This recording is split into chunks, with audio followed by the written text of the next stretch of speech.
Safety of journalists during this electioneering period is central as one of our concerns as a council, because as you all know, we have a mandate under the Media Council Act 2013 to protect the rights and privileges of journalists.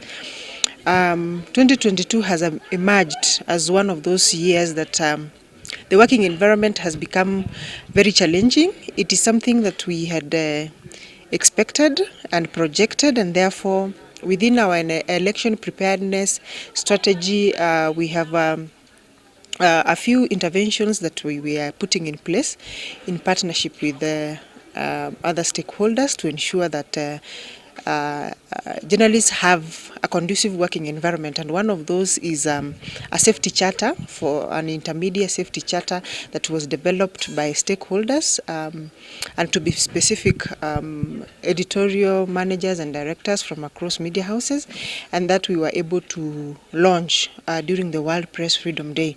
And this charter assigns responsibilities to various players, including media managers, editors, media owners and regulators, on what duties and obligations they have in protecting, if you are a journalist, in protecting yourself, and what you should expect from security agencies, your employer, your manager and your editors. For the past 2 days we've been interacting, we've been training journalists drawn from the counties of Bomet, the county of Narok and the county of Kericho. We've been training them on various aspects such as conflict-sensitive reporting, the importance of adherence to the code as we approach the elections, as well as issues of safety.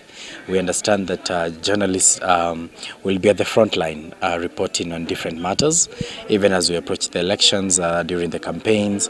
So we've also been training them on basic safety measures, both personal, digital, and even home safety of them as we approach the elections.